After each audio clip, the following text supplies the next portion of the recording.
C'est comme ça que la Guinée est en retard aujourd'hui. Lorsque tu parles de Guinée, ici c'est différent. Alors que nous sommes en retard. Ils ont sacrifié l'avenir de ce pays en disant nous avons des spécificités. Le monde reste le monde. Les erreurs d'ailleurs peuvent se répéter ici. Et les enjeux qui se passent dans les autres transitions tirons les leçons pour ne pas commettre les mêmes bêtises. Une transition qui dure devient un danger pour la transition. Une transition qui dure devient un danger pour la transition. Une transition qui dure devient un danger pour la transition. Assalamu alaikum. Hare mi hewrike on fop lalandi ko jawonte partiji mom Allah taw hara ko jawonte partiji mom wombe sivude Fodéa Image Diallo mi andintina en do non iɗen andi en jentika nde yewtere ɗo ko tawata eɗen andi yewtuɗo nde on ko tawata eɗen andi ka 2021 ɓe yewtunode ko ɓe golliti ko ɓe haɗayno kon fof e muɗum tan monsieur padre ko ɗum hande ɓe woni gollitirde ko ɓe yaltuno ɓe wi'i kon ɓe inni ko ka dadis wowluno kon ko ɗum waɗi ha jama on yalti hande ɓe wowlude ɓuri ɗin ko ɓe haɗuno kon fof yo acce tan dadis ɓe inni ereji feƴƴuɗe ɗin fiwata ɗi répété hande ɓe wadde ɓuri ɗin noon ka leydi meɗen hiɓe faminde leydi nin ko juuɗe maɓɓe waɗi woni e muɗum Mamadi Doumbouya waton yeggutu wana kartowal jo'inimo ɗo koko doole o finka o waɗu ɗo kudeta o ari o hendi ngu laamu ko tawata ado o hendade laamu ngu kadi himo andi kadi ko sabu honnum kadi waɗi ha o hendi laamu ngu kala mo pullo fuuta puusi fiyo laamu o laamoto kala mo pullo fuuta jasini fiyo jaso sina Allah sali o jase en foppe meɗen hiɗen suti hino laaɓane hiɗen andi monsieur Bawouri ko yewtuno kon ɗo 2021 ko inni c'est comme ça que la Guinée est en retard parce que hiɓe jogitori leydi ndin ko tawata wonano hana non jogitirode donc en yii Amara Camara yalti wi'i alternative on fo goto o ala sina Mamadi en yii Mori Konde ko yalti kon o wi'i candidat jo CNRD on ko kanko Mamadi yaltali wi'i wona gonga Mamadi yaltali wi'i wona gonga en fop meɗen hiɗen suti sukaɓe ɓen hande memminiɗo ɗo wono créede mouvement soutien hiɓe ɓittinde en ka leydi ton hande joni Ousmane Gawa hino yaltude ara ko tawata pays étranger ji ɗin kadi ɓe eɓɓa négociation ton mi yiiɗo Morovia koko hersina kon ka julirde Libéria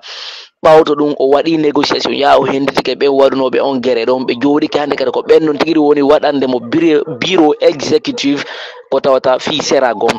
en nani yewtere ko yewti kon foppo e muɗum immoɗe dartanoɗen ka jeyɗen kon ka lagine lanni hulɓinade lagine lanni cabude simi andintini on ɗo yewtere ɓe inni justice o wona e busolo hande justice o woni jullere maɓɓe ne ɓe jooɗi e hoore jullere maɓɓe ne jooɗi hande hoore justice o yimɓe wadde kala ko ɓe faala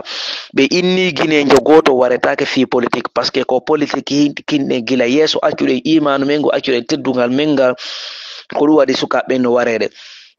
en yii ko ɓe wi'uno kon justice o wona e busolo mi fillitano moƴƴa faamo justice o woni jullere maɓɓe nen ɓe waɗi ɓe jooɗi ɓe wadde kala ko ɓe faala en yii ko yinete kon jawle lagine ɗen fof e muɗum ko yinete kon ange on les terres rares ɗum fof ko maɓe nangue ɓe waɗe on respect si ɗen jawle ɗon wawi hettede muɗum ko ɓe woni wadde e nder ndi leydi fof muɗum ƴetta photoji mouvement ji soutien kala men minen no créé de mouvement soutien inna men faami vive général Mamadi Doumbouya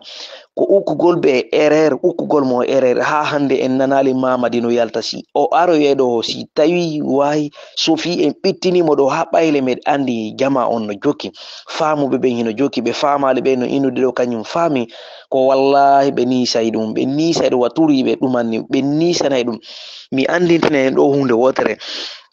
monsieur Bawouri ko yaltunoɗon ɗo rewi e fure moɗon kan ko wiɗon kon ko dadis wolno kon ko ɗum waɗi ha jama on yalti hande ɗon wolude ɓuri ɗin ko wallahi on nisanoya koko hollonno mi andintina en ɗo hunde wotere kadi ko yaltuɗon ɗo holluɗon ɗo yawɗon ɗo li pays préfecture fo hiɗon waɗa ɗi campagne hiɗon wadde kala ko fal ko wallahi on nisanay ɗum mi yeeti kon ɗo hunde wotere mi andintinay hunde wotere Ousmane Gawal kadi ko eɓɓi e waɗugol étranger ko wallahi ñande min fottidi e makko gite ko wallahi o nisanay ɗum on nisa o anda wawi jaka hande o fottali wa gorko wa fode ya image o fottali e gorko wawɗo wa yilo ela diaspora afrique ko wallahi ɓe nisanay ɗum mi andintinay on ɗo hunde wotere ɓay tun on wi'i on hulata on hersata hiɗon hooli hoore moɗon ko on ɓiɓɓe worɓe ko wallahi meɗen habbi ñande bawuri en ɓe e Ousmane Gawal ɓe ko ɓe eɓɓi ɗon o tawata yimɓe buyino perɗe meɗen cadre ɓe no yaltude ɗi partiji ko tawata intellectuel ɓe ala gollirde intellectuel ɓe ala gollirde hakkille ɓe ala gollirde ɗum manna memmini ɗo inni an gollida e goɗɗo piirida e goɗɗo duuɓi ko ipay koye ɗo en wawi ittude mawɗo on ko tawata mawɗo o jorike duuɓi sappo ko fawi en wawi ittude ko ɓe sukaɓe ɗo goreɓe meɓe minjiraɓe meɓe sukaɓe taniraɓe jati ko ɓe fuyanteɓe ɗo ronkete ittude e yeeso meɗen ɗo ko wallahi ko ene ndeno mi lannide e jama an on ɗo ndeno mi hewtoya Mamadi ɗum ko wallahi ko kanko tigui yaltata jonnita laamu ngu fode ya image si mi suppitoyke ɗo mi suppitoyke ko paale hakkude Allah mi yeetike on ɗum ɗo hande gila hande fode ya image hande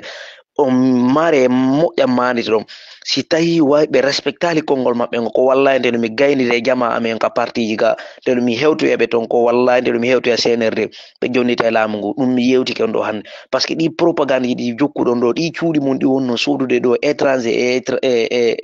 ko pays toon ko billahi on nisanay ɗum min hendoto ɗi fop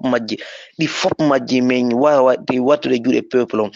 ɓaytun on wi on hulata on hersata on miijitota ko konguɗi ɗi yewtuɗo ni 2000 gila l'an 2010 ha hande ka fewndi ɗen ɗo ko empêchirno ɗon kon dadis hande ko ɗum wonno wadde on nisanay ɗo hande mbeɗe habbi on ka fen à très bientôt fode ya image